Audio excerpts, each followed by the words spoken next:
Hello everyone, my name is Rob, welcome to Kinetic Rugby League. In this video I'm going to be giving you my match review of Fiji versus Scotland. So let's get started.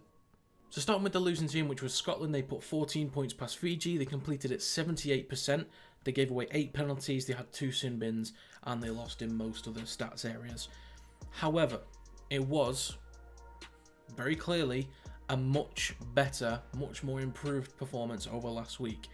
When you play against Australia, it's going to be difficult to really do anything. Fiji played Italy in the first round of this World Cup, and they weren't able to do anything. So that's just what Australia does. But I imagine there's a lot of talking points that Scotland could have gone through and really learnt from going into this game.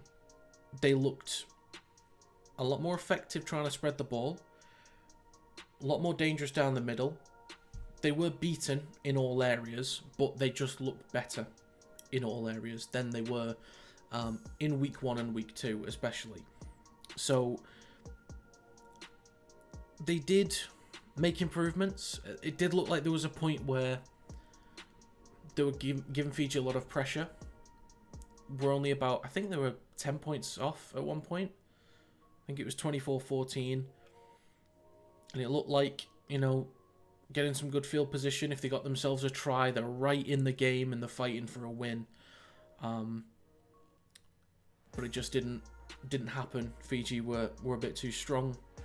I think they're just lacking an overall clean performance. They're doing some things fine, but it's just things that they've got to tweak here and there.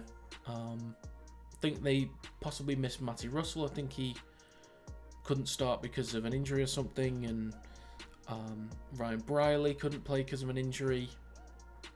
Alex Walker, would have liked to have seen him start a fullback. And, you know, that's one big issue.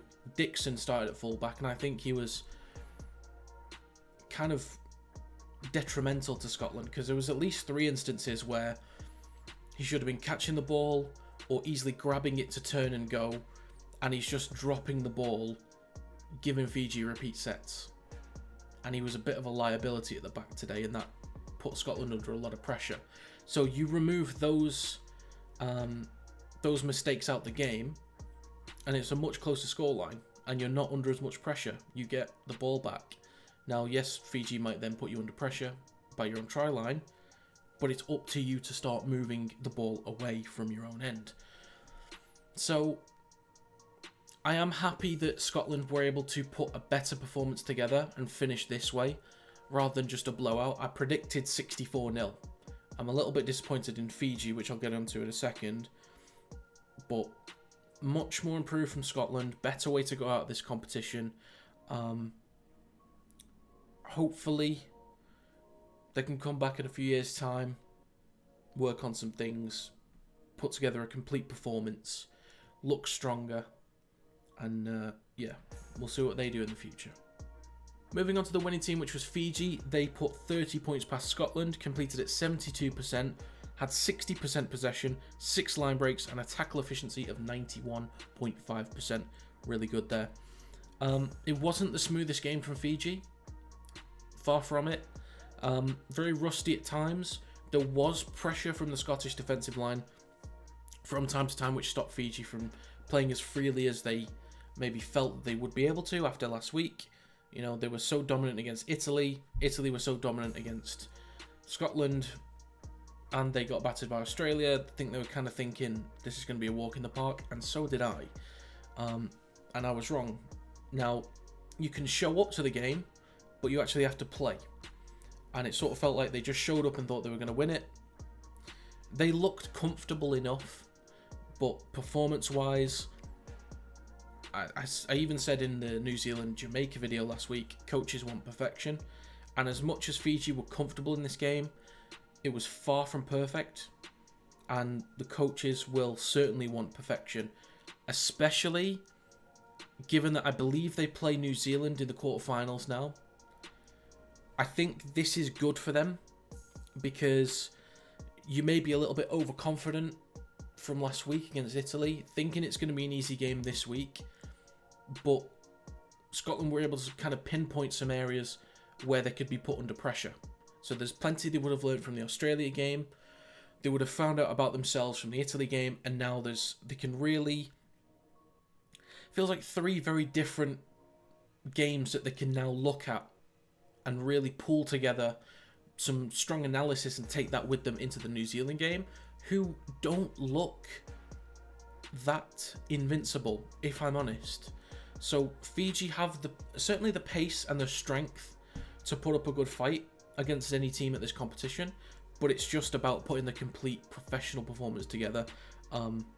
So yeah, it wasn't the best. I am disappointed that it wasn't as clean. The most positive thing I'll say is that the forwards dominated. I think they had nearly 3 times as many post-contact meters. They dominated right down the middle, as you'd expect. So as long as they're doing what is expected of them, dominating down the middle, that's at least something they can build from. But yeah, being able to spread the ball was shut down a little bit by Scotland's pressure in defence, and just, you know, execution was a little bit off. Didn't really seem like there was much of a kicking game. A lot of them were just bombs. They did put a lot of pressure on the player going for the ball, so they didn't really need to worry about game management too much. There was just a lot of high kicks, but great pressure from Fiji, trying to attack the player with the ball. 16 errors though, which they need to cut out the game. But yeah, as I say, 3 very different performances that they can look at and really try and perfect their game plan against New Zealand, who I just said don't look invincible. There are certainly holes that they can poke at, but again, happy for Scotland to at least finish on a positive, as opposed to how it could have definitely happened. But yeah, that's the end of the road for Scotland. Good luck to Fiji against New Zealand. I do definitely expect better, and I think we will get better from them next week.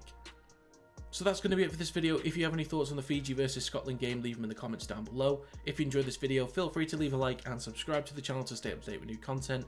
You can also follow the social media accounts in the description down below. Thank you very much for watching. I'll see you next time.